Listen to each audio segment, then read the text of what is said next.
Olá, eu sou Tainá Arruda e, juntamente com Júlia da Luz, estamos construindo um trabalho sobre redução de dimensionalidade de conjuntos de dados focado em análise fatorial exploratória.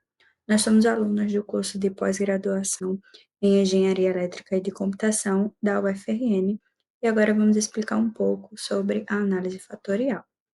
A análise fatorial, ou análise de fatores, estuda a interrelação entre as variáveis e propõe reduzir a estrutura dessas interrelações para um grupo de dados muito grande, com um número grande de variáveis.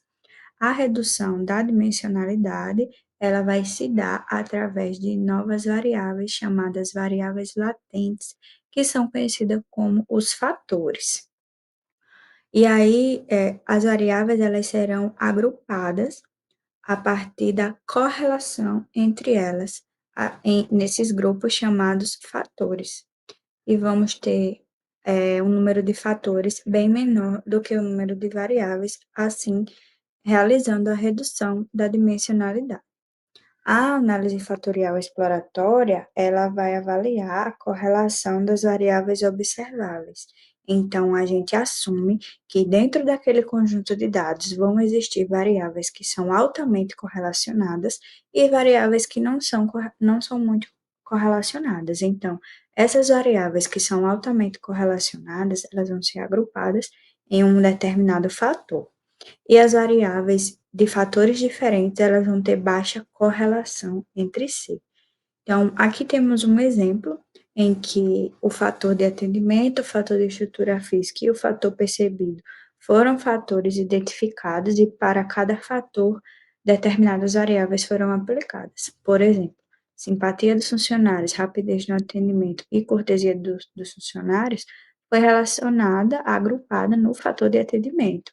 Já a pintura do mercado, limpeza das instalações e disposição dos produtos foi agrupado no fator de estrutura física.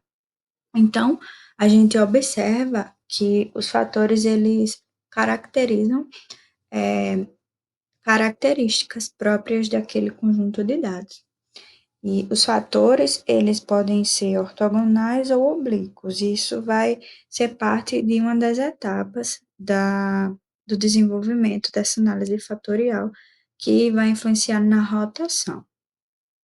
Então, para construir um modelo de análise fatorial, a gente vai se basear em dois métodos, né? Na análise exploratória, a gente vai estar calculando o método da máxima verossimilhança, que é um método muito comum. E aí, esse método ele vai testando hipóteses e vai criando intervalos de confianças a partir de amostras. Só que esse método existe uma normalidade multivariada dos dados. E aí, isso leva a muitas pessoas utilizarem outro método chamado o método dos componentes principais, ou PCA.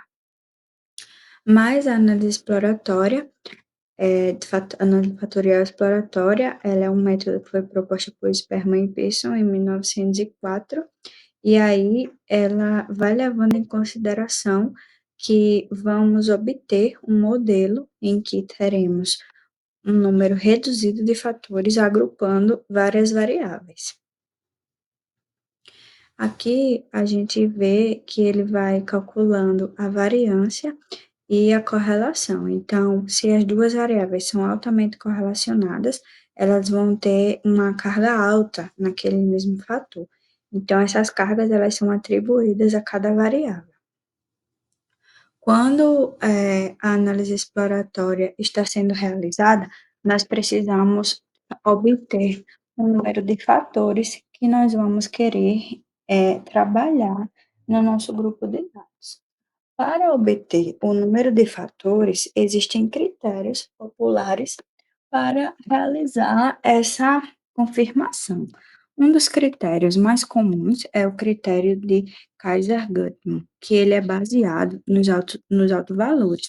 Então, é necessário fazer o cálculo dos autovalores para que a gente utilize o critério de Kaiser-Guttman, e a partir desse critério a gente vai saber quantos fatores a gente irá trabalhar. Isso pode ser observado tanto em números, por qual é o critério?